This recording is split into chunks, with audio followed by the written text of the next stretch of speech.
उसमें एक बात है कि दर्शन होता क्या है। मुझे दर्शन पढ़ते और पढ़ाते हुए लगभग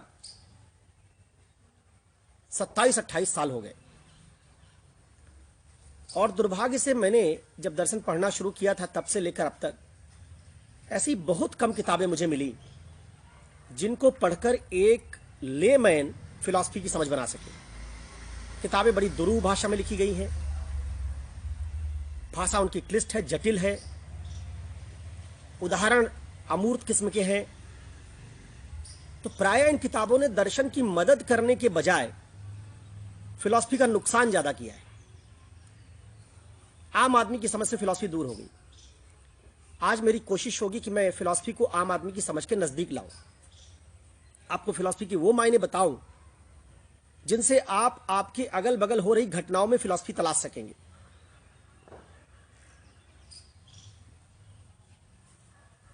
तो पहला सत्र करीब 25-30 मिनट का दर्शन शास्त्र क्या है इस पर होगा। दर्शन की क्या उपयोगिता है, दर्शन ना होता तो क्या होता, दर्शन होता क्या है, दर्शन और बाकी विषयों में अंतर क्या है, कैसे दर्शन केवल एक विषय नहीं है, पूरा जीवन जीने का एक नजरिया है। इन सब बातों पर मैं चर्चा करूंगा। दूसरे खंड में हम लोग जाएंगे और तलाशेंगे कि भगवान कौन होता है, भगवान बना कैसे होगा, भगवान की अवधारणाएं बनने के बाद बदली क्यों, आज जिस भगवान की अवधारणा में हम हैं वो अवधारणाएं कौन सी हैं, क्या भगवान होने के लिए हमारे पास कोई प्रमाण है, क्या वो प्रमाण अकाट्य है, जो लोग भगवान को नहीं मानते उनके क्या तर्क हैं, जो भगवान को मानते उनके क्या तर्क हैं। इन बातों पर मैं चर्चा करूंगा। तो दो भाग में इस पूरी चर्चा को बांट लेते हैं। पहला भाग दर्शन की सामान्य समझ पर और दूसरा भाग भगवान कौन है, ईश्वर कौन है, who is God, what is the conception of God, whether God exists or not। इन सवालों पर हम लोग एक चर्चा करने की कोशिश करेंगे। Let us come to philosophy first. आइए पहले फिलॉसफी पर बात करते हैं। फिलॉसफी के कई मायने, मैं 7-8 मायने बता रहा हूं, 7-8 आधार वाक्य गढ़ रहा हूं। उन्हीं आधार वाक्यों को खोलूंगा और आप देखेंगे आपका फिलॉसफी का मायने स्पष्ट होता चला जाएगा। अच्छा, आधार वाक्य किसको कहते हैं? आधार वाक्य वो चीजें होती हैं, अंग्रेजी में इनको प्रीमाइसेस कहते हैं। प्रीमाइसेस वो चीजें होती हैं जिनसे हम निष्कर्ष निकालते हैं। तो मैं दर्शन शास्त्र का कोई मायने बताऊंगा तो उस मायने के लिए मेरे पास कुछ आधार वाक्य होने चाहिए। जैसे मान लीजिए मुझे निष्कर्ष निकालना है कि सभी मनुष्य मरणशील हैं, ऑल मैन आर मॉर्टल, सारे मनुष्य मर जाते हैं। मुझे निष्कर्ष निकालना हो, कैसे निकालूंगा? मुझे 2 आधार वाक्य चाहिए। कौन कौन सा?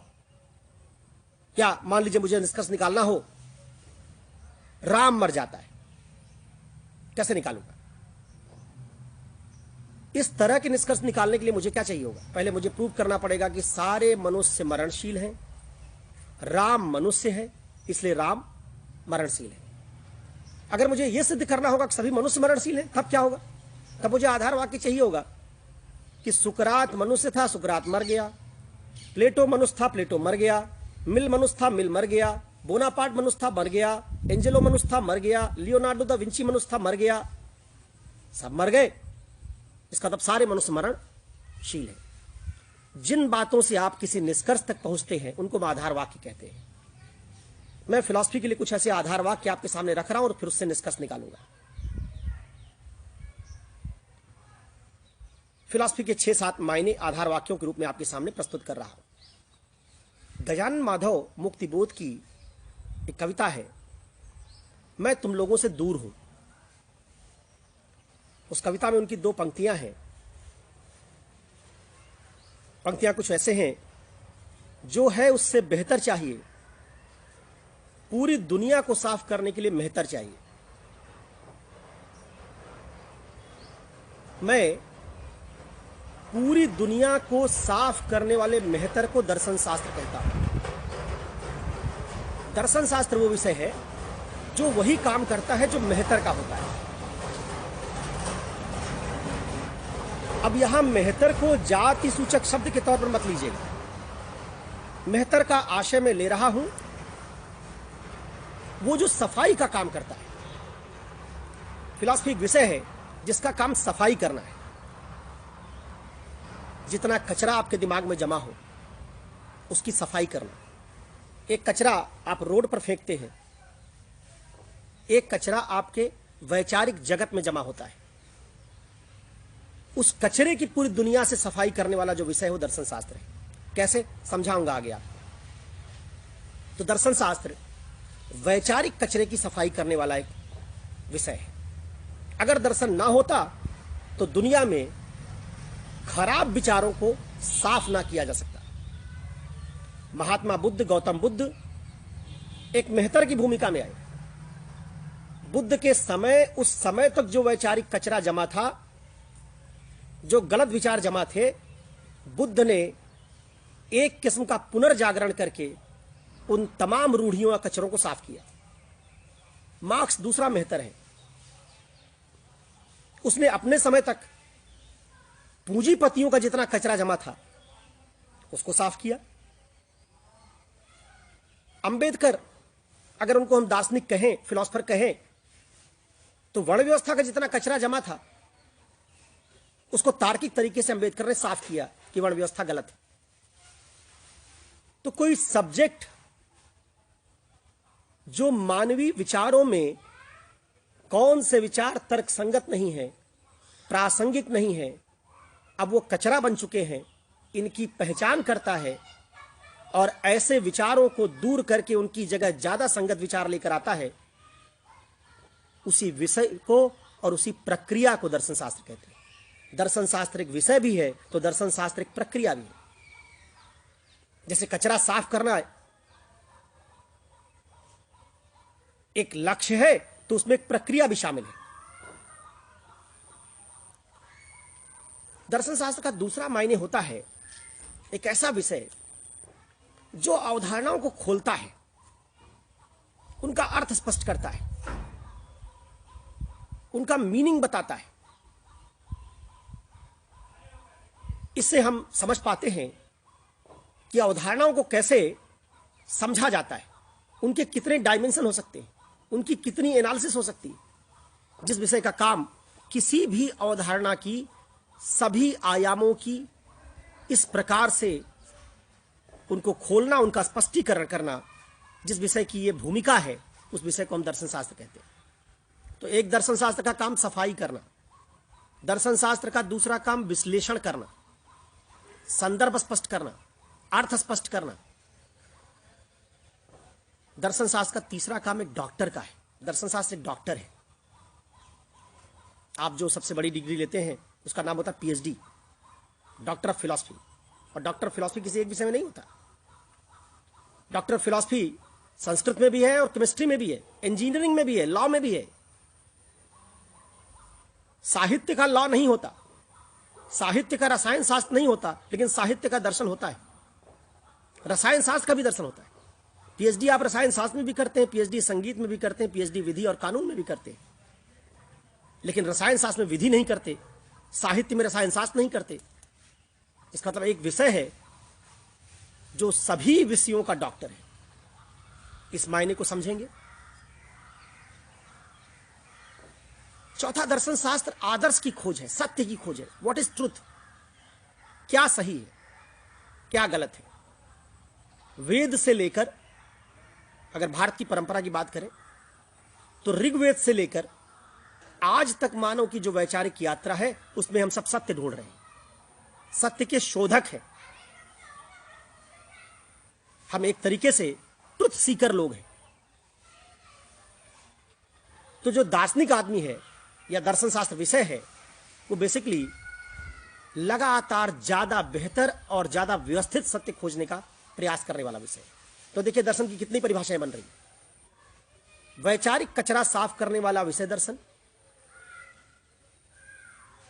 सभी विषयों का डॉक्टर दर्शन, किसी भी सिद्धांत का विश्लेषण करने वाला विषय दर्शन, मानव के विचार को विकसित करने वाला विषय दर्शन, सत्य की खोज करने वाला विषय दर्शन, किसी भी क्षेत्र में क्या आदर्श होना चाहिए इसका पता लगाने वाला दर्शन, और हमको अपनी जिंदगी कैसी जीनी चाहिए एक मनुष्य के तौर पर, हमारे लिए क्या बेहतर होगा इसका पता लगाने वाला विषय दर्शन। ये मैंने 5-6 आधार वाक्य आपके सामने रखे हैं। इन आधार वाक्यों की अगर थोड़ी समझ बना लें हम, तो हमारे दिमाग में क्लैरिटी बन जाएगी कि फिलॉसफी होता क्या है। मैं फिलॉसफी का कोई वो मायने नहीं बता रहा हूं जो किताब में लिखा है। आप किताब आप पढ़ेंगे, कोई किताब खोलेंगे, लिखा होगा फिलॉसफी फिलोसोफिया से बना है। फिलोसोफिया ग्रीक वर्ड है जिसका मतलब होता है लव, विजडम, ज्ञान के प्रति प्रेम या अनुराग।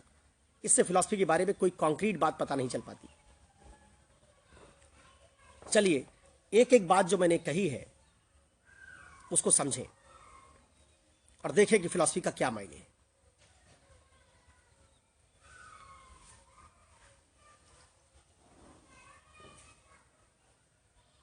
देखिए, जैसे मैंने एक बात कही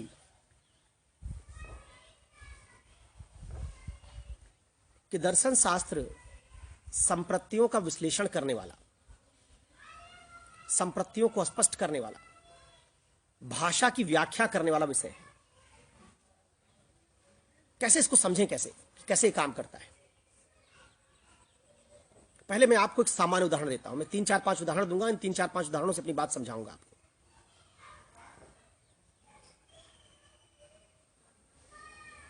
मान लीजिए मैं कहूं कि आज ईद का चांद दिखा, और एक मैं मुसलमान हूं, मौलवी हूं, और ईद के त्योहार की घोषणा करना मेरा काम हो, जिसमें चांद दिखने के बाद मैं बताऊंगा कि ईद कब होगा, और मैं घोषित करूं कि आज ईद का चांद दिखा। इस ईद के चांद शब्द की जो व्याख्या होगी उसका मतलब क्या होगा? उसका मतलब होगा कि चंद्रमा नाम का उपग्रह या चंद्रमा नाम की चीज हमको आज दिखी, इसलिए अमुक दिन ईद होगा। लेकिन मान लीजिए इसी वाक्य का प्रयोग एक दूसरा व्यक्ति करता है, एक छत की तरफ देखता है, वहां एक लड़की या लड़का दिखाई देता है और उसको देख के कहता है आज बहुत दिन बाद ईद का चांद दिखा। और इसका मतलब क्या होगा? क्या इसका मतलब होगा कि चंद्रमा आज बगल वाली छत पे उतर आया है? इसका मतलब होगा कि कोई जो बहुत कम दिखाई देता है, कभी कभी दिखता है, आज वो निकला है।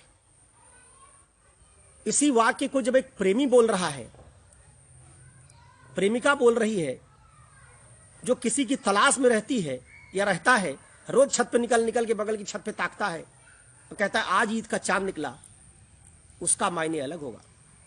और एक मौलवी कहता है कि आज ईद का चांद निकला, उसका मायने अलग होगा। भाषा में मायने बनते कैसे हैं, मीनिंग क्रिएट कहां से होती है? जो विषय इस तरह की तलाश करता है उसको हम दर्शन शास्त्र कहते हैं। अब चूंकि ये भाषा में मीनिंग कैसे बनता है, भाषा के संप्रत्तियों का विश्लेषण कर रहा है, इसलिए इसको प्राय भाषा दर्शन कहेंगे। किसी को एक दूसरा उदाहरण समझिए। मान लीजिए मैं एक शिक्षक हूं, आप मेरी कक्षा में आते हैं, कक्षा शुरू हुई 5 बजे, आप पहुंचे 5:40 पर, 6 बजे कक्षा समाप्त होने का समय है। अब आप गेट पर आकर पूछ रहे हैं मे आई कम इन सर, और मैंने हाथ उठा के कहा प्लीज, गुस्से में कहा प्लीज। इसका मतलब होगा कि अब मत आओ। शब्द मैंने क्या बोला? प्लीज। अर्थ क्या निकला? मत आओ। दूसरा देखिए, एक विद्यार्थी 5:05 पर आया, 5 बजे कक्षा शुरू हुई, 5:05 पे आया। उसने कहा मे आई कम इन, मैंने कहा प्लीज। सब फिर भी मैंने क्या बोला? प्लीज। अर्थ क्या निकला? आ जाओ। तीसरी बार मैं बाल कटवा रहा हूं, एक नाई है जिसको बाल छोटे करना बड़ा पसंद है, मैं नहीं चाहता कि मेरे बाल उतने छोटे हों, वो कटोरा कट काटने पे आमादा है। कुछ देर बाद मैंने कहा प्लीज। इसका मतलब क्या निकला? कह रहे भाई इतना छोटा मत करो। मैं किसी बस में ट्रेवल कर रहा हूं और बगल की सीट पर बैठा आदमी मेरे ऊपर बार बार गिर रहा है। मैंने एक बार उसको जगाया, सीधा किया और कहा भाई प्लीज, इसका मतलब मेरे ऊपर मत गिरो। कोई आदमी बहुत देर से फर्जी जोक सुना के मुझे पकाए जा रहा है। मैंने कहा प्लीज इसका जोक मत सुनाओ। अब जरा बताइए आपकी प्लीज का क्या मायने है? एक बार प्लीज का मायने बाल छोटा मत करो, दूसरी बार प्लीज का मायने कक्षा में आ जाओ। तो प्लीज शब्द के मायने कैसे बन रहे हैं? शब्द वही है, मीनिंग बदल रहा है। कैसे बदल रहा है? संदर्भ बदल रहा है। इसका मतलब है कि भाषा में जितने संदर्भ उतने अर्थ। एक ही शब्द का 50 अर्थ हो सकता है। जैसे ट्रंप ने परसों एक बयान देते हुए कहा कि भारत अगर हमको अमुक दवाई नहीं भेजता तो हम रिटेलिएट करेंगे। अब जो मोदी के समर्थक होंगे लग गए होंगे कि शब्द का कैसे व्याख्या किया जाए कि दिखाया जाए कि नहीं कोई धमकी नहीं है इसमें। जितने मोदी के विरोधी रहे होंगे उनकी बाश खिल गई होगी, खुश हो गए होंगे कि किस तरह से दिखाया जाए कि तुम्हारा 56 इंच का सीना कहां गया। शब्द रिटेलिएट है, उसके 10 मीनिंग हो सकते हैं। उसका एक मीनिंग हो सकता है कि भाई अगर हमको दवा नहीं बेचोगे तो हमसे तो तमाम चीजें खरीदते रहते हो और इस संकट की घड़ी में हमको चीज नहीं बेचोगे तो हम भी तुम्हारे ऊपर व्यापारिक प्रतिबंध लगाएंगे, हम भी तुमको सामान नहीं भेजेंगे। एक मायने ये भी हो सकता है। लेकिन अगर कोई मोदी का विरोधी होगा तो इस मायने को नहीं देखेगा, क्योंकि वो संदर्भ कहां से गढ़ रहा है? संदर्भ गढ़ रहा है मोदी विरोध से। जो मोदी का समर्थक होगा वो कहेगा देखिए ये सामान्य बात है, वो कह रहे हैं कि हमको इस दवा की जरूरत है, हम भारत को तमाम उनकी जरूरत की चीजें मुहैया कराते रहते हैं, तो अगर भारत इस संकट की घड़ी में हमको चीज नहीं भेजेगा तो हम अपने तरीके से रिटेलिएट करेंगे। दोनों व्यक्ति इसकी व्याख्या कैसे करेंगे? रिटेलिएट शब्द की व्याख्या अलग अलग करेंगे, क्योंकि दोनों अलग अलग नजरियों से उस मीनिंग को स्पष्ट कर रहे हैं। उनके नजरिए से उस शब्द का अर्थ बन रहा है। फिलॉसफी एक विषय के तौर पर ऐसे ही शब्दों संप्रतियों को कितने नजरियों से बताया जा सकता है, इसकी खोज करने वाला विषय है। तो एक विषय के तौर पर दर्शन शास्त्र का काम किसी अवधारणा के सारे नजरियों को स्पष्ट करना होता है। आइए दूसरे मायने पर चलते हैं। तो जब आपसे कोई कहे कि अमुक आदमी फिलॉसफर है या अमुक आदमी फिलॉसफी की बात करता है, तो समझ लीजिएगा जरूर उसने कुछ संप्रतियों को किसी नए नजरिए से या किसी यूनिक नजरिए से किसी नए अर्थ में व्याख्यायित करने का प्रयास किया होगा। जितने दुनिया के फिलॉसफर्स हैं वो सब कुछ शब्दों की, कुछ संप्रतियों की भाषा में अलग अलग संदर्भों के द्वारा नए नए तरीकों से व्याख्या करने की कोशिश करते हैं। तो दर्शन नवीन व्याख्याएं ढूंढने का एक विषय है, अलग अलग व्याख्याएं ढूंढने का एक विषय है। आइए अब दूसरी बात पर चलते हैं। आप कभी नेचुरोपैथी में गए हो? नेचुरोपैथिक विधा है, आपने शब्द सुना होगा पंचकर्म। जब आप वहां जाते हैं तो प्राय नेचुरोपैथी में आपके शरीर के टॉक्सिन सारे निकाले जाते हैं, वमन करवा के, नेति से, एनीमिया से, तमाम वैसी प्रक्रियाओं से शरीर में जमा हुए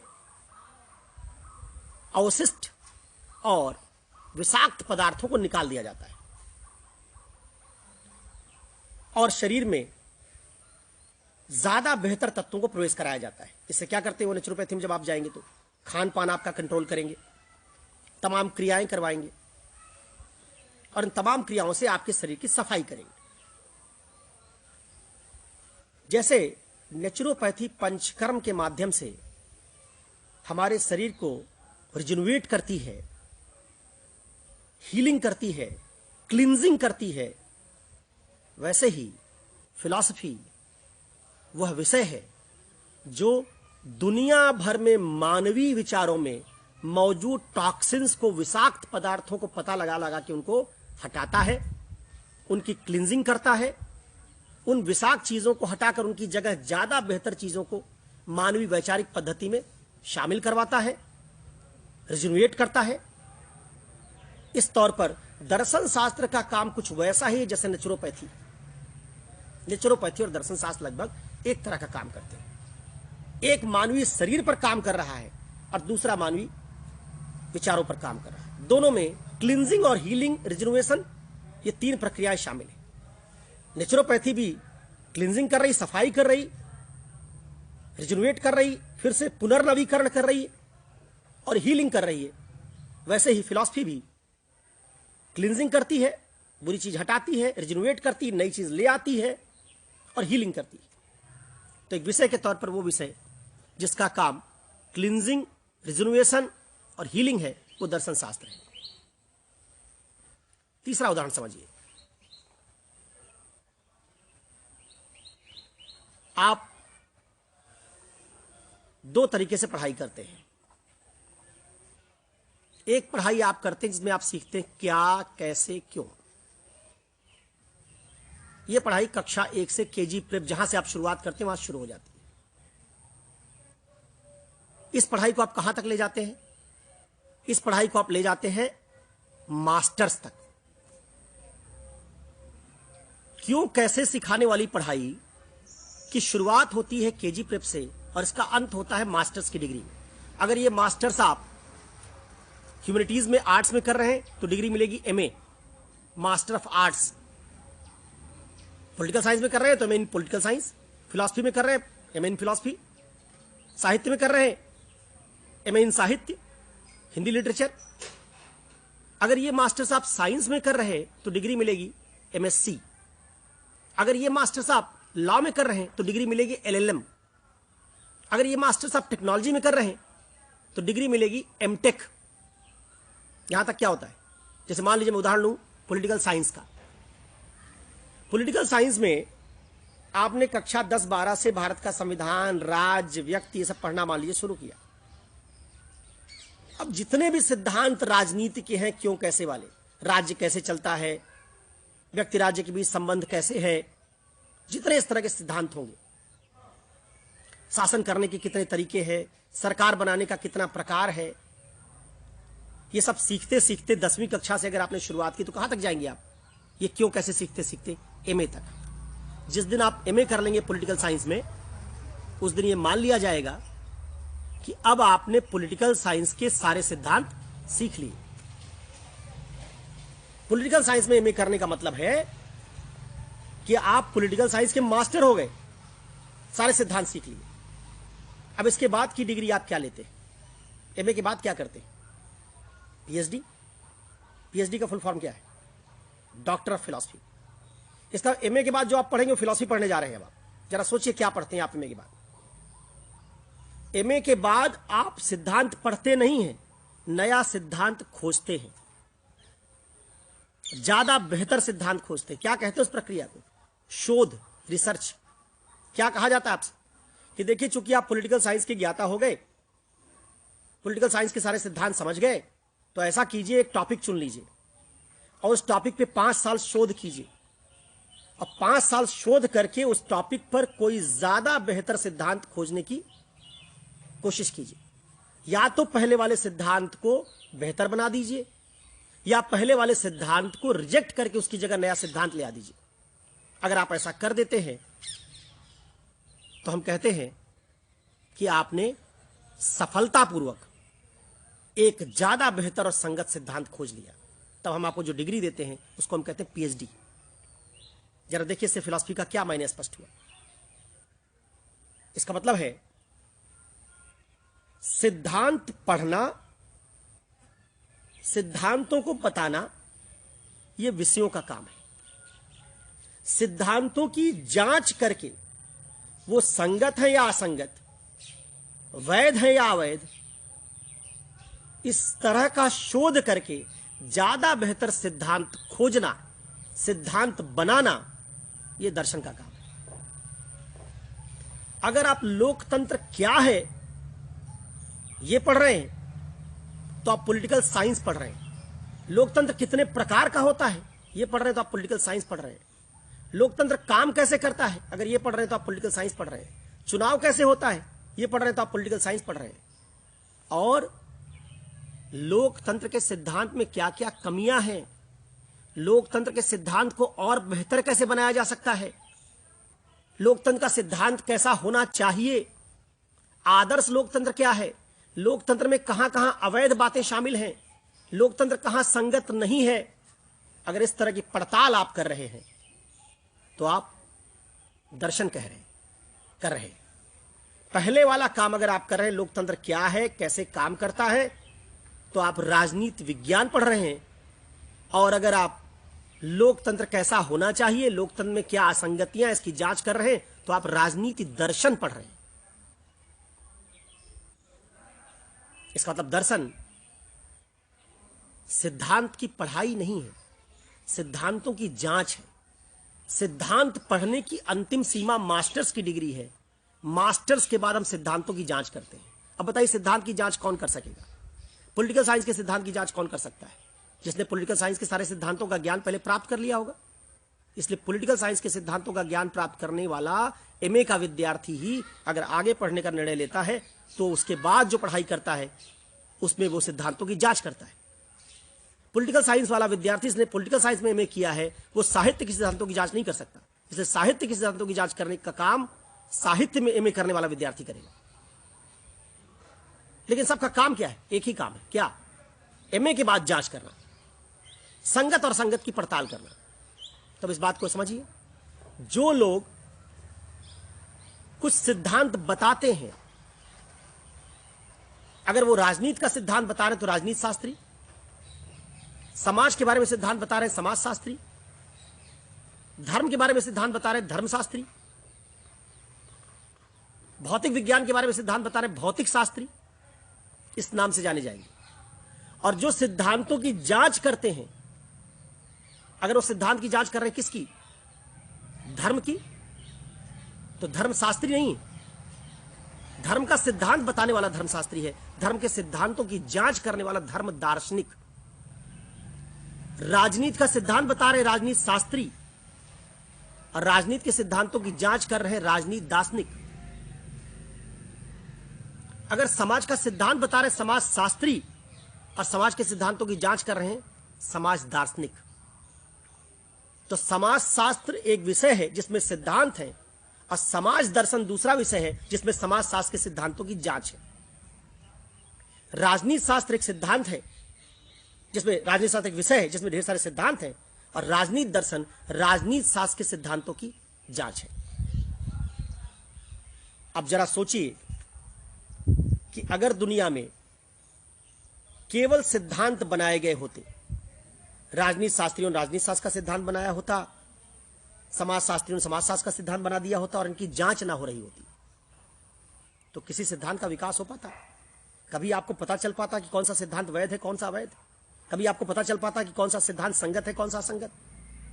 इसका मतलब पूरी दुनिया में सिद्धांत बनाने का काम तो बहुत सारे विषय कर रहे हैं जिनका क्षेत्र बटा हुआ है। समाज एक के क्षेत्र में है, राजनीति दूसरे के क्षेत्र में है, लेकिन जांच करने का काम सिर्फ एक विषय करता है, दर्शन शास्त्र। दर्शन शास्त्र अगर नहीं होता तो सिद्धांत बन तो जाते लेकिन विकसित नहीं होते। इस लिहाज से दर्शन शास्त्र का तीसरा मायने एक जांचकर्ता का है, डायग्नोसिस करने वाला एक विषय है जिसका मूल काम डायग्नोसिस करना है। आइए आपको जरा एक उदाहरण लेकर इस बात को समझाता हूं।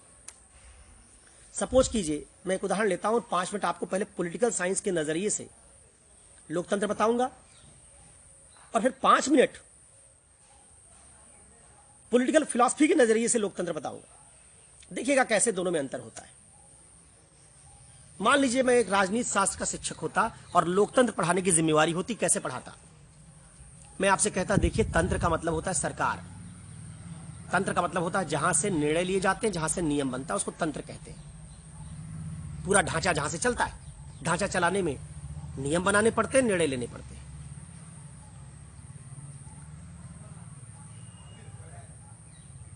मैं कहता पॉलिटिकल साइंस का शिक्षक होने पर कि देखो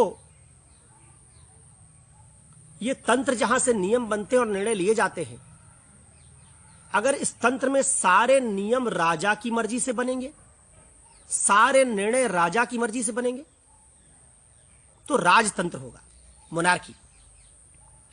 अगर सारे नियम धर्म की मर्जी से बनेंगे, धर्म की किताब से बनेंगे, तो धर्मतंत्र, थियोक्रेसी। अगर सारे नियम किसी तानाशाह की मर्जी से बनेंगे, सारे निर्णय तानाशाह की मर्जी से लिए जाएंगे, अधिनायक तंत्र, जिसको आप टोटलिटेरियनिज्म कहते हैं। और अगर इसी तंत्र में सारे नियम और सारे निर्णय जनता की मर्जी से लिए जाएंगे, तो लोकतंत्र। इसका मतलब तंत्र राजा का तो राजतंत्र, तंत्र धर्म का तो धर्मतंत्र, तंत्र अधिनायक का तो अधिनायक तंत्र, और तंत्र लोगों का तो लोकतंत्र।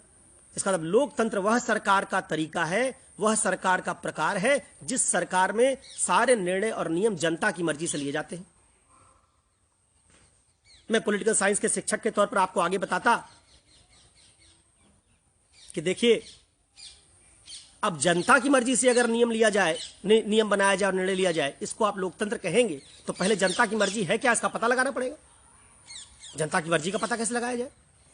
तो मैं कहता जनता की मर्जी का पता लगाने के लिए फिर चुनाव करवाना पड़ेगा। चुनाव में जनता अपनी मर्जी बताए, कैसे? मतदान करके, मत देके, अपना ओपिनियन बता के। उस ओपिनियन के माध्यम से क्या पता लगाए हम? उस ओपिनियन के माध्यम से हम पता लगाए किस विचारधारा की पार्टी वाले पक्ष में जनता ने अपना मतदान दिया है। इसका जनता चाहती है किस विचार वाली पार्टी, अमुक विचारधारा वाली पार्टी, इसके मत से हम सहमत हैं, इनके चुनावी मैनिफेस्टो से हम सहमत हैं, इसलिए इन्हीं की मर्जी से अब शासन चलना चाहिए। इसका मतलब लोकतंत्र जनता की मर्जी का शासन है। जनता अपनी मर्जी चुनाव से बताती है, चुनाव में अपनी मर्जी से वो किसी एक दल का चुनाव करती है, जो दल किसी विचारधारा पर खड़ा होता है। जनता कह देती किसी विचारधारा का, इसी दल का, इसी मैनिफेस्टो का 5 साल हमारे ऊपर शासन होना चाहिए। फिर मैं क्या कहता, लेकिन देखिए, चुनाव लोकतांत्रिक तरीके से तभी सही माना जाएगा जब चुनाव स्वतंत्र और निष्पक्ष हो। तो स्वतंत्र निष्पक्ष चुनाव, चुनाव के माध्यम से बहुमत किधर है इसका पता लगाना, उस बहुमत का पता लगाने के बाद उसको जनता की मर्जी मान लेना और उस जनता की मर्जी के आधार पर शासन करना, यह लोकतंत्र है। मैं पॉलिटिकल साइंस के शिक्षक के तौर पर लोकतंत्र आपको इसे समझा देता। लेकिन मान लीजिए मैं पॉलिटिकल साइंस के शिक्षक की बजाय पॉलिटिकल फिलॉसफी का टीचर होता। अब मुझसे कोई कहता कि भारत में लोकतंत्र है क्योंकि भारत में चुनाव होता है, भारत में संसद जनता की मर्जी से बनती है, भारत में जनता संप्रभु है, इसलिए भारत में लोकतंत्र है। फिलॉसफी के टीचर के तौर पर मेरा काम क्या होता? फिलॉसफी के टीचर के तौर पर इस दावे की जांच करना मेरा काम होता। पॉलिटिकल साइंस के टीचर के तौर पर लोकतंत्र का दावा समझाना मेरा काम था। फिलॉसफी के टीचर के तौर पर इस दावे की जांच करना मेरा काम है। अब मैं जांच कैसे करूंगा, जरा देखिए, इससे आप समझ पाएंगे कि पॉलिटिकल साइंस और पॉलिटिकल फिलॉसफी में क्या भेद है। मैं कहता कि अच्छा, आप कह रहे हैं कि भारत में लोकतंत्र है, आप कह रहे हैं भारत में चुनाव होता है, आप कह रहे हैं यहां मतदान होता है।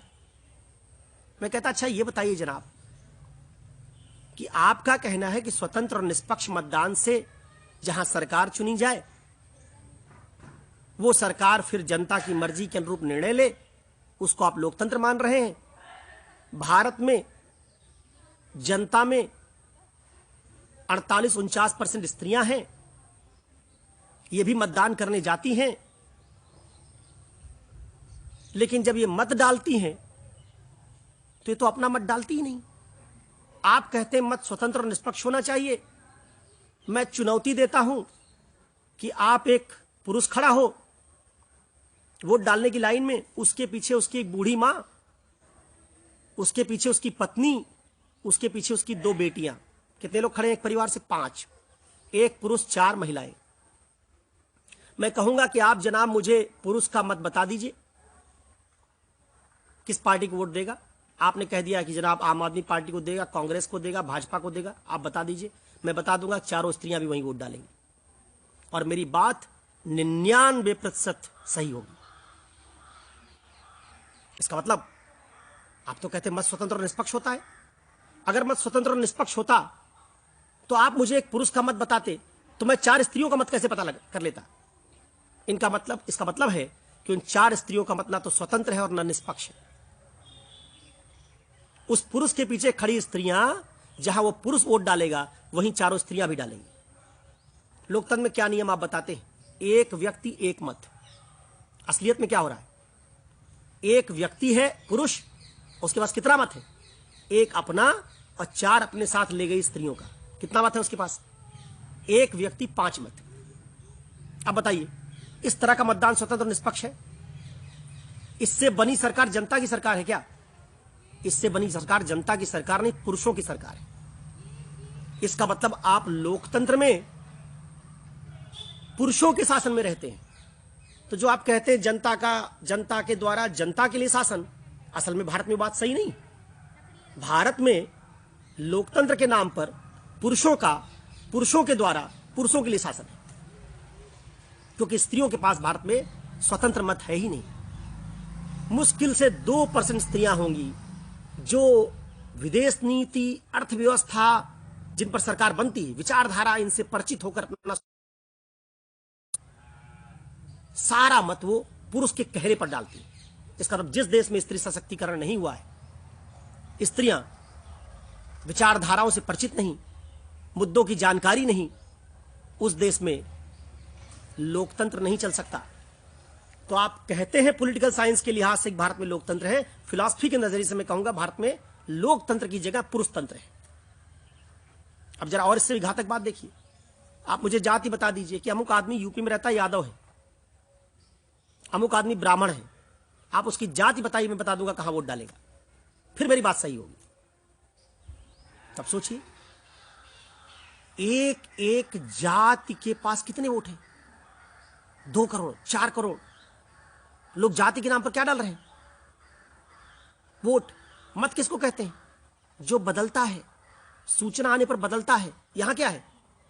कहते हैं भैया 30 साल से हम फला यादव हैं तो हम समाजवादी पार्टी को वोट देते आ रहे हैं। इसका आपके पास मत है ही नहीं।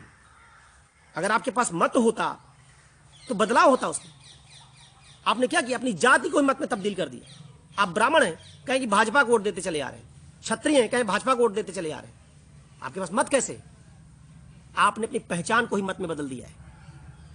लोकतंत्र में जब हम कहते हैं स्वतंत्र निष्पक्ष मतदान, निष्पक्ष, तो जब जाति के आधार पर मत डाल रहे हैं, ये निष्पक्ष नहीं है, ये भी लोकतंत्र नहीं है। फिलॉसफी में जब इस तरह की एनालिसिस करके हम पता लगाते हैं कि कहने को तो भारत में लोकतंत्र कहा जा रहा है, लेकिन यहां ना तो स्वतंत्र मतदान है, ना निष्पक्ष मतदान है। यहां कुछ जातियों का दूसरी जातियों पर जातियों के लिए शासन हो रहा है, पुरुषों का पुरुषों के द्वारा पुरुषों के लिए शासन हो रहा है, कुछ संप्रदायों का दूसरे संप्रदायों पर शासन हो रहा है। तो ये लोकतंत्र नहीं है। जब मैं ऐसी जांच करता हूं तब मैं क्या पता लगाता हूं कि अगर भारत में लोकतंत्र ले आना है तो जाति के आधार पर लोगों के मत डालने की परंपरा को बंद करवाना पड़ेगा, तभी लोग निष्पक्ष तरीके से मतदान कर पाएंगे। स्त्रियों को पुरुषों के सांस्कृतिक प्रभुत्व से आजाद करना पड़ेगा, तभी स्त्रियां मतदान कर पाएंगी, तब भारत में लोकतंत्र काम करेगा। जब मैं ऐसी एनालिसिस करता हूं तो मैं पॉलिटिकल साइंस नहीं पढ़ा रहा हूं, अब मैं पॉलिटिकल फिलॉसफी पढ़ा रहा हूं। पॉलिटिकल साइंस का काम है सिद्धांतों को बताना, पॉलिटिकल फिलॉसफी का काम है उन सिद्धांतों की जांच करके पता लगाना उनमें गड़बड़ियां कहां हैं, उनमें असंगतियां कहां हैं। इस उदाहरण को अगर आप समझ पाए तो इससे भी आप समझ पाएंगे फिलॉसफी क्या है। अब जो काम मैंने लोकतंत्र पर किया, लोकतंत्र राजनीति विज्ञान का सिद्धांत है। अगर मैं राजनीति विज्ञान के सिद्धांत की असंगति की जांच करूंगा, उसकी कमियों का पता लगाऊंगा, तो जो विषय में कर रहा हूं वो राजनीति दर्शन है। अगर मैं यही काम किस पर करता, एक धर्म का आदमी कहता कि अमुक भगवान ये होता है, भगवान ने दुनिया बनाई है, भगवान परम शुभ है, भगवान बहुत अच्छा है, उसमें कोई खराबी है ही नहीं, भगवान सर्वशक्तिमान है, जो चाहता वो कर सकता है। मैं पूछता, ये बात जो मुझे बताता हूं मैं क्या कहता हूं? धर्मशास्त्री है, भगवान की अवधारणा बता रहा है।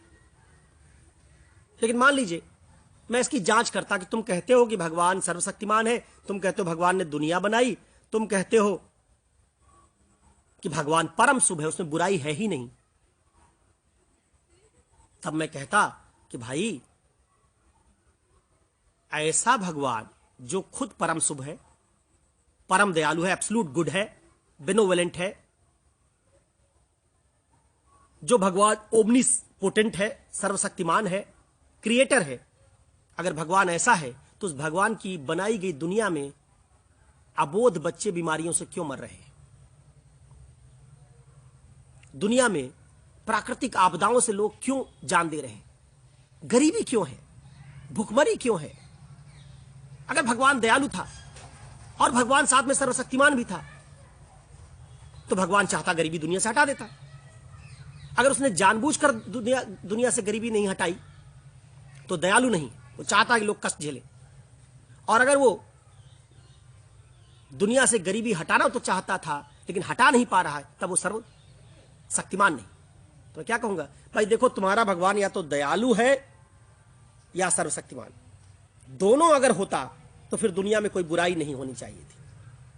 क्या कर रहा हूं मैं धर्म के एक आदमी की भगवान की व्याख्या की एनालिसिस करके दिखा रहा हूं कि तुम भगवान की जो संकल्पना बताते हो उसमें असंगति है। एक साथ भगवान को दयालु मानना, भगवान को सर्वशक्तिमान मानना, भगवान से दुनिया बनवाना, ये सब बात अगर तुम कहोगे तो ये बातें आपस में संगत नहीं है। जब मैं धर्म के सिद्धांत में ऐसी संगति की बात करूंगा तब मैं राजनीति दर्शन नहीं कर रहा हूं, तब मैं धर्म दर्शन कर रहा हूं। तो राजनीति के सिद्धांतों में असंगतियों की खोज करना राजनीति दर्शन, धर्म के सिद्धांतों में असंगतियों की खोज करना, वैधता अवैधता का पता लगाना धर्म दर्शन। अब बताइए दुनिया में कितने विषय हैं? बहुत सारे। तो सबके सिद्धांत होंगे तो सबका दर्शन होना चाहिए। इसलिए विज्ञान का भी दर्शन है, इसलिए इतिहास का भी दर्शन है, इसलिए प्रशासन का भी दर्शन है, इसलिए धर्म का भी दर्शन है, समाज का भी दर्शन है। कोई ऐसा विषय दुनिया में नहीं जिसका दर्शन ना हो। हर चीज में जांच की जरूरत है, यह दर्शन शास्त्र है। अब जरा इस व्याख्या से आप सोचिए कि एक दर्शन शास्त्री कौन होता होगा? जिसमें विश्लेषण की क्षमता ज्यादा होगी या कम? जिसकी तार्किकता ज्यादा होगी या कम? जो अपने समय में कैद होगा या समय से आगे सोच पाएगा? कौन कर पाएगा इस तरह के एनालिसिस? एक धार्मिक आदमी, रूढ़िवादी आदमी या तार्किक आदमी? ज्यादा तार्किक आदमी। इसलिए प्रायः दार्शनिक लोग वो होते हैं जो अपने समय से आगे होते हैं। सारा समाज जब समाज की रूढ़ियों, कुरीतियों, परंपराओं में डूबा होता है तब दार्शनिक उन कुरीतियों की तार्किक जांच करके पता लगा चुका होता है कि असंगत है। इसलिए कई बार जब दार्शनिक इस तरह की बात करते हैं जो उस समय के समाज में प्रचलित मत से अलग होती है तो लोग कहते हैं दार्शनिक पागल है। दार्शनिक पागल नहीं है, वो जो बात कह रहा है वो आपको 100 साल बाद समझ में आएगी। मिल 1840-50 में कह रहा है कि स्त्रियों को बराबर अधिकार मिलना चाहिए पुरुषों के, ये बात हमको 2018 में समझ में आ रही, 2020 में समझ में आ रही। मिल हमसे 150 साल आगे था। तो दार्शनिक वो है जो देश काल में रहते हुए भी देश काल से परे सोच पाते हैं, तर्क से देश काल से बाहर निकल जाते हैं। सिविल सेवा की तैयारी करने वाले विद्यार्थियों में हर विद्यार्थी में दार्शनिक होना जरूरी है। क्योंकि देखिए जो आपका पर्चा आता है उसमें 2 तरह के सवाल आते हैं, निबंध में भी, एक मूर्त और एक अमूर्त। आपने देखा होगा निबंध आया महिमा की राहें मृत्यु की ओर ले जाती हैं। हर्ष कृतज्ञता का सरलतम रूप है। अब इस तरह का निबंध आप कैसे लिख पाएंगे? इसमें कुछ दिखाई दे रहा क्या? कुछ नहीं दिखाई दे रहा। कैसे कर पाएंगे?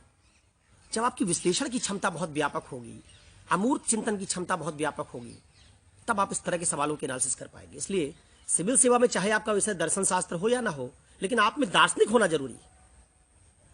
आप में हर विषय की एनालिसिस करने की क्षमता होनी चाहिए। दर्शन कोई विषय नहीं है, दर्शन एक प्रक्रिया है, एक मेथड है। फिलॉसफी इज अ मेथड, वो मेथड जिसमें हम जांच पड़ताल करते हैं, संगतता असंगतता ढूंढते हैं, वैधता अवैधता ढूंढते हैं, उस विषय को हम दर्शन शास्त्र कहते हैं। तो अब मैं अगर सारी बात को, जितनी बात मैंने बताई उसको संक्षेप में समराइज करना चाहूं तो मैं क्या कह सकता हूं कि एक विषय के तौर पर दुनिया में फिलॉसफी एक मेहतर या डॉक्टर की तरह है। जैसे डॉक्टर का काम मरीज की जांच करके उसको स्वस्थ बनाना होता है, वैसे दर्शन का काम सिद्धांतों की जांच करके उन सिद्धांतों में मौजूद कमियों को दूर करके उन सिद्धांतों को स्वस्थ बनाना होता है। जैसे मेहतर का काम हमारे गली मोहल्ले की सफाई है, वैसे दर्शन और दार्शनिक का काम सारी वैचारिक गंदगी की सफाई है। फिलॉसफी एक विषय है तो साथ में प्रक्रिया भी है।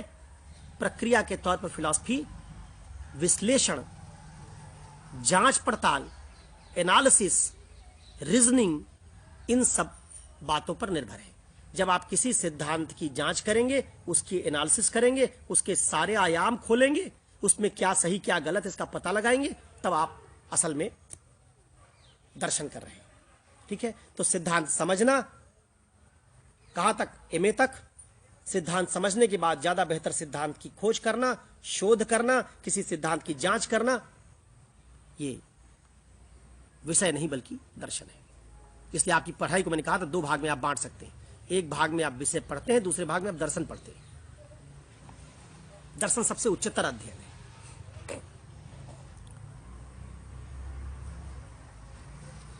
तो अगर किसी विषय को हम ले लें तो हमको पहले पता लगाना होता है विषय समाजशास्त्र का है, धर्म का है, राजनीति का है, किसका है। जिस विषय का वो सिद्धांत होगा, जब आप उसकी जांच करेंगे तो उसी दर्शन के नाम से जाना जाएगा। अगर आप भगवान को लेंगे तो भगवान कहां का सिद्धांत है? राजनीति का कि धर्म का? धर्म का। तो अगर आप भगवान की जांच करेंगे तो कहां पढ़ेंगे इसको? धर्म दर्शन में। लोकतंत्र कहां का सिद्धांत है? राजनीति का। अगर आप लोकतंत्र की जांच करेंगे तो कहां पढ़ेंगे? राजनीति दर्शन में। स्त्री पुरुष संबंध कहां का सिद्धांत है? समाज का। कहां का मसला है? समाज का। अगर इसकी आप जांच करेंगे तो आप समाज दर्शन पढ़ रहे हैं। तो समाज दर्शन में समाज के मुद्दों की जांच, राजनीति दर्शन में राजनीतिक मुद्दों की जांच, धर्म दर्शन में धर्म के सिद्धांत और मुद्दों की जांच, इतिहास दर्शन में इतिहास की व्याख्याओं की जांच, ये जो हम पढ़ते हैं इसको हम दर्शन शास्त्र के नाम से जानते हैं। उम्मीद है कि फिलॉसफी का एक मायने आपके दिमाग में कुछ क्लियर हुआ होगा। आइए दूसरी बात पर आते हैं। दूसरी बात मैंने कहा था आज की चर्चा में कि भगवान क्या होता है, इस पर थोड़ा डिस्कस करेंगे और साथ में इस बात पर भी चर्चा करेंगे कि भगवान होने के लिए क्या हमारे पास कोई प्रमाण तर्क मौजूद है? आत्मा क्या होती है, क्या इसके लिए हमारे पास कोई प्रमाण या तर्क मौजूद है? देखिए, मैं इसकी व्याख्या कैसे करता हूं, इसको समझिए। भगवान और आत्मा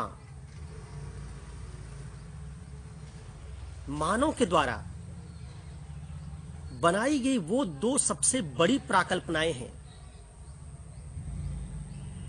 जिनके द्वारा मानव अपने अज्ञानता के क्षेत्र की व्याख्या करने का प्रयास करता है। मानव के 2 क्षेत्र हैं, एक उसके ज्ञान का दायरा, एक उसके अज्ञान का दायरा। जो हमारे ज्ञान का दायरा है वहां हम भगवान का प्रयोग नहीं करते, लेकिन बहुत बड़ा दायरा ऐसा होता है जहां हम नहीं जानते मरने के बाद हमारा क्या होता है, हमारा जन्म कैसे हुआ, हमारे जीवन में कुछ लोग गरीब क्यों हैं, कुछ अमीर क्यों हैं, अलग अलग तरह के सुख दुख क्यों हैं। तमाम सवालों का हम जवाब नहीं ढूंढ पाते। जिन सवालों का हम जवाब नहीं ढूंढ पाते उन सवालों की व्याख्या कैसे करवाएं? उनकी व्याख्या करवाने के लिए हमको सिद्धांतों की जरूरत पड़ती है। मानव ने जब सोचना शुरू किया, उसकी वैचारिक यात्रा जब शुरू हुई, तब उसके अज्ञान का क्षेत्र बहुत बड़ा था।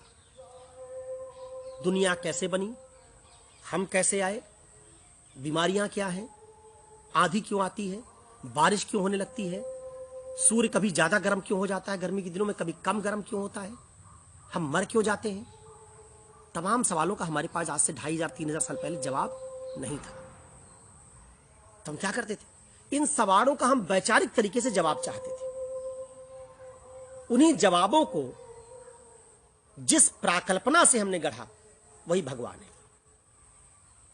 भगवान का मानव की अपनी समस्याओं और अज्ञानता के संदर्भ में उन सबकी संगत व्याख्या करने के लिए बनाई गई एक प्राकल्पना को या उसका प्रयास है, ऐसा हम कह सकते हैं। जैसे मेरी बात समझिएगा, आज से 1500 साल पहले किसी को बुखार हो जाता, बुखार में तपता होता, वो क्या करता? हो उसको पता नहीं था कि बुखार कैसे होता है। क्या करता वो? बुखार ठीक ना होता, और टाइफाइड का पता तो है नहीं, टाइफाइड क्या है क्या नहीं। लोग क्या करते?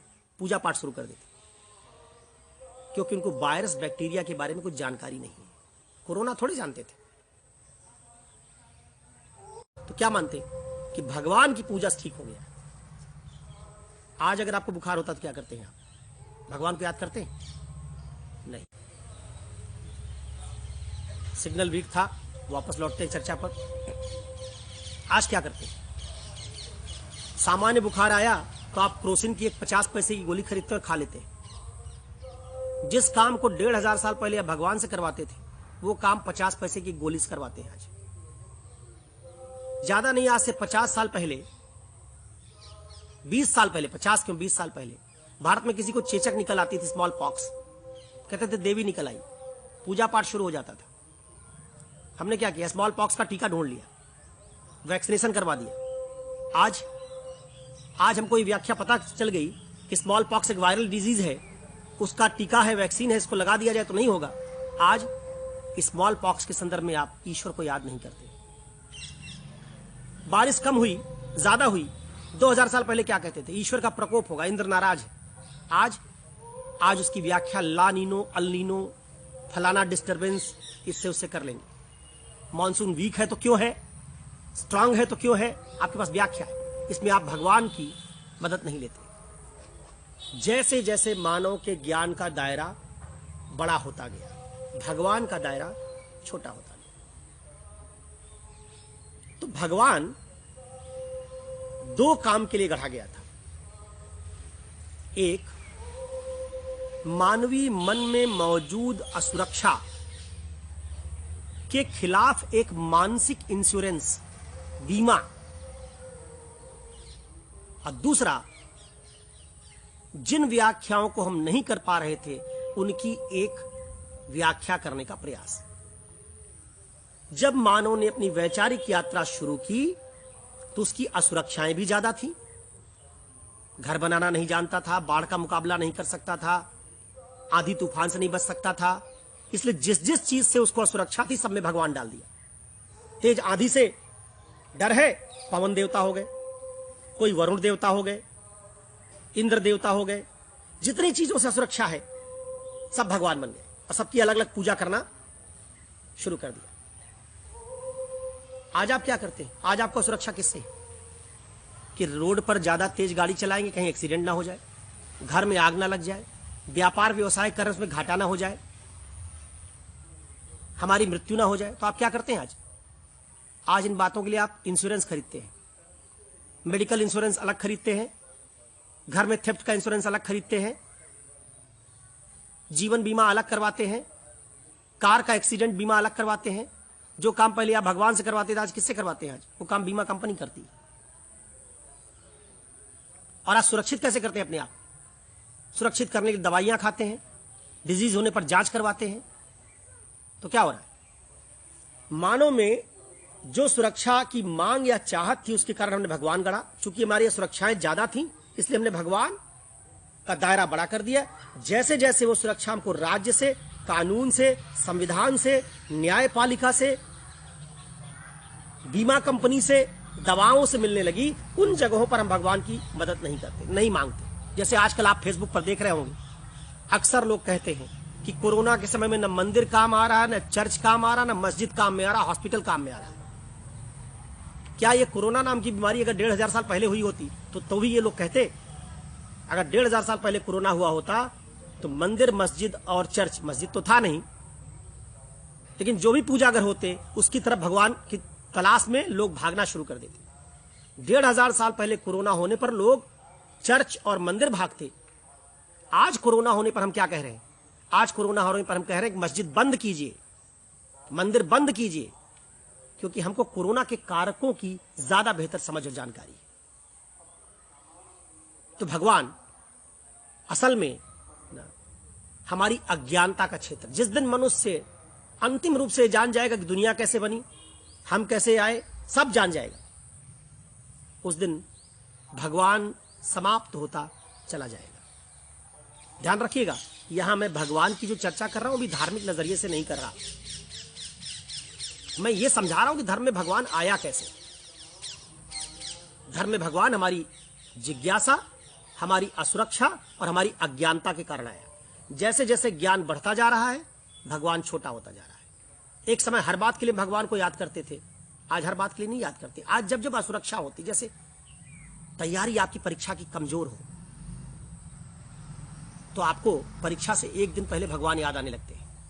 हिंदू हैं तो आप कहते हैं कि बजरंगबली पेपर में वही सब फंस जाए जो पढ़ा है तो 5 किलो लड्डू चढ़ाऊंगा, क्योंकि आप असुरक्षित हैं। लेकिन अगर किसी पेपर में आपकी तैयारी बहुत शानदार हो, उस पेपर को लेकर आप बहुत कॉन्फिडेंट हो, आप पाएंगे आपको भगवान याद नहीं आएगा।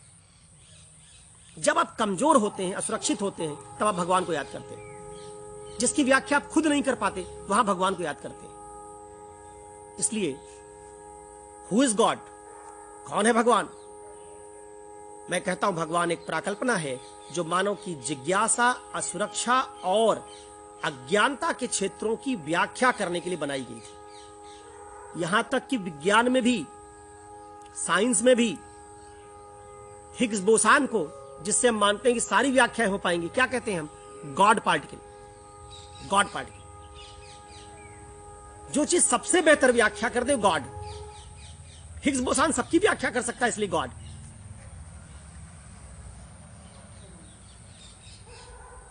अब इस भगवान को जिसके बारे में मैंने चर्चा की, देखिए इसका कैसे कैसे विकास हुआ है। शुरू में मानव की समझ कम थी, हवा को अलग समझता था, पानी को अलग समझता था, समुद्र को अलग समझता था। इसलिए क्या गढ़े? देवता गढ़े, ढेर सारे, खूब देवता गढ़े। समुद्र का अलग देवता ग्रीक लोगों ने भी गढ़ा, भारतीयों ने भी गढ़ा। हवा का अलग देवता, युद्ध का अलग देवता, ढेर सारे देवता गढ़े, और उन देवताओं की पूजा पाठ शुरू कर दी। लेकिन धीरे धीरे अच्छा, इन देवताओं के बारे में कहानियां भी गढ़ गई। जैसे कहानियां गढ़ दी गई कि इंद्र जो है वो थोड़ा चरित्र का ढीला आदमी है, दूसरे की पत्नियों पर निगाह है इसकी। अब इंद्र को जब हमने गढ़ा होगा तो शायद हमारे समाज में भी नैतिकता कमजोर रही होगी। लेकिन जैसे जैसे मानव आगे बढ़ा होगा, मानव तो नैतिक बन गया। लेकिन इंद्र की कहानी तो बन चुकी है, इंद्र का चरित्र कमजोर हो गया है। मानव ज्यादा नैतिक बन गया और इंद्र कम नैतिक है। तो अब इंद्र हमारे धार्मिक भावना को संतुष्ट नहीं कर पाएगा। तब क्या करना पड़ेगा? तब हमको ज्यादा नैतिक देवता चाहिए। फिर हम अवतारवाद की तरफ जाएंगे, राम को ले आएंगे, कृष्ण को ले आएंगे। क्या करेंगे? ज्यादा बेहतर देवता चाहिए जो हमारी नैतिक मांग पूरी कर सके। क्रमशः जैसे जैसे मानव के मनोविज्ञान में बदलाव आता गया, उसकी मांग बदलती गई, उसी आपूर्ति के अनुरूप धर्म ने भगवान की जो सप्लाई थी उसको बदल दिया। हिंदू धर्म पहले बना जब हम प्रकृति के साथ रहते थे, इसलिए हिंदू धर्म में प्राकृतिक देवताओं की भरमार है। इस्लाम तब बना जब दुनिया में विज्ञान आ रहा है। ग्रीक लोगों ने बहुत सारी व्याख्याएं कर दी हैं, इसलिए ईसाई धर्म आ चुका है। इसलिए अरब लोगों को यूरोप से और ग्रीस से संपर्क होने के कारण सारी बातों का ज्ञान हो चुका था। नैतिकता का सिद्धांत गढ़ चुका है, रोमन अंपायर खड़ा हो चुका है। इन सब बातों को समझने के कारण जब अल्लाह की अवधारणा गढ़ी जाएगी तो उसमें प्राकृतिक ईश्वर की अवधारणा नहीं होगी।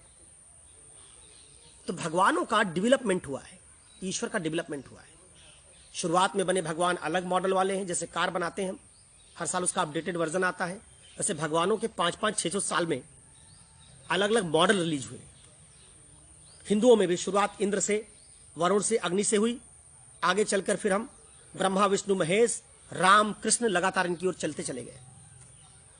यहां तक कि आप पाएंगे कि भगवान की कद काठी भी हम बदलते हैं।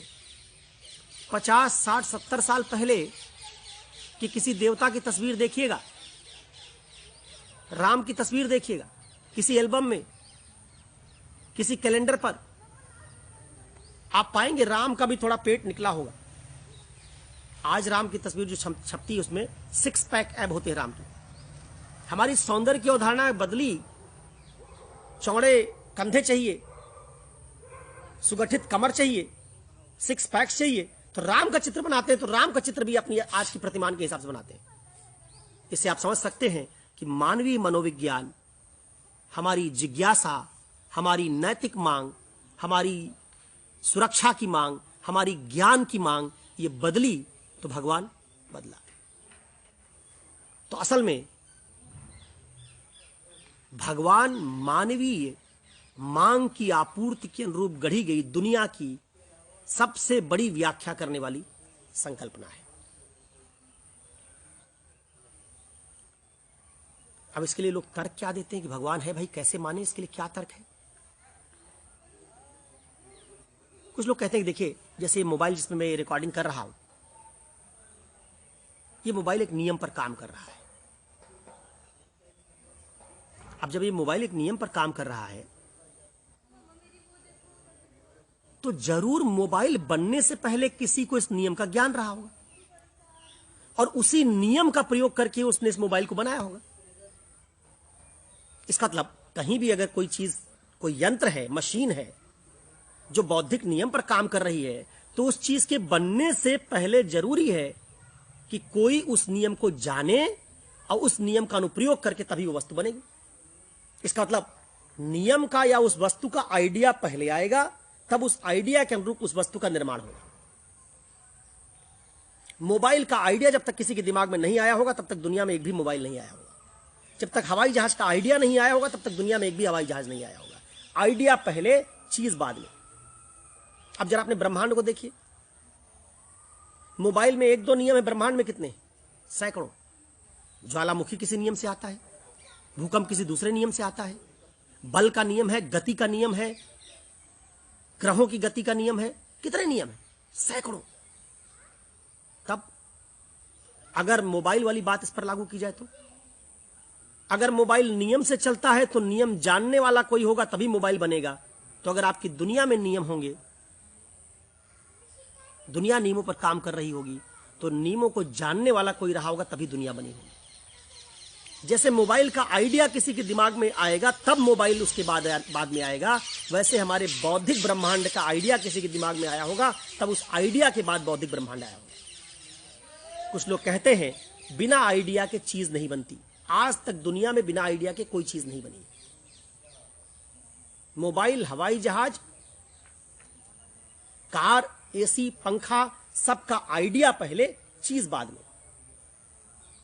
तो ब्रह्मांड भी एक चीज है, तो ब्रह्मांड का भी आइडिया किसी के पास पहले आया होगा। जिसके पास से ब्रह्मांड का आइडिया आया होगा, इसका मतलब वो आदमी ब्रह्मांड से पहले मौजूद रहा होगा। वही आदमी जो ब्रह्मांड बनने से पहले मौजूद था, जिसके दिमाग में ब्रह्मांड का आइडिया आया, जिसको ब्रह्मांड में लगने वाले सारे नियमों की जानकारी थी, वही भगवान है। इस तर्क से प्रायः भगवान को मानने वाले लोग सिद्ध करते हैं कि अगर भगवान को नहीं मानोगे तो दुनिया कैसे बनी, इसकी व्याख्या नहीं कर पाओगे। क्योंकि हर बनने वाली चीज का प्रत्यय, उसका आइडिया जरूर किसी एक बुद्धिमान आदमी के पास पहले होना चाहिए, तभी उस बुद्धिमान आदमी की उस आइडिया से उस चीज का निर्माण हो पाता है। अब ये तर्क सही है, गलत है, इस पर बहुत डिबेट है। ऐसे कई तर्क और हैं, और इन सारे तर्कों से लोग भगवान के अस्तित्व को सिद्ध करने की कोशिश करते हैं। जितने मजबूत तर्क लोग भगवान की सिद्धि के लिए देते हैं, उतने ही मजबूत तर्क भगवान की असिद्धि के लिए भी। और असल में आज निर्णायक स्थिति यही है कि भगवान को सिद्ध करने का कोई भी तर्क अकाट्य रूप से भगवान को सिद्ध नहीं कर पाया है, और भगवान के तर्कों का खंडन करने वाले लोग भी निश्चित तौर पर कोई ऐसा तर्क नहीं कर पाए जिससे वो दिखा दे कि भगवान नहीं है। तो टाई है मैच आज तक, दोनों तरफ टाई है। देखिए, भगवान के लिए जो तर्क बने उनके समर्थन में कि भगवान है, वो तो सफल नहीं हो पाए।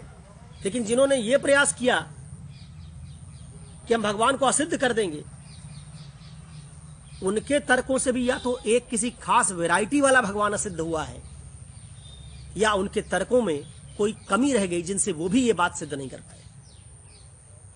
इसलिए प्राय लोग क्या कह देते हैं कि देखिए भगवान ना तो तर्क से सिद्ध होता है न तर्क से असिद्ध होता है, इसलिए भगवान अपनी अपनी आस्था का मामला है। मानना है मान लीजिए, नहीं मानना है छोड़ दीजिए।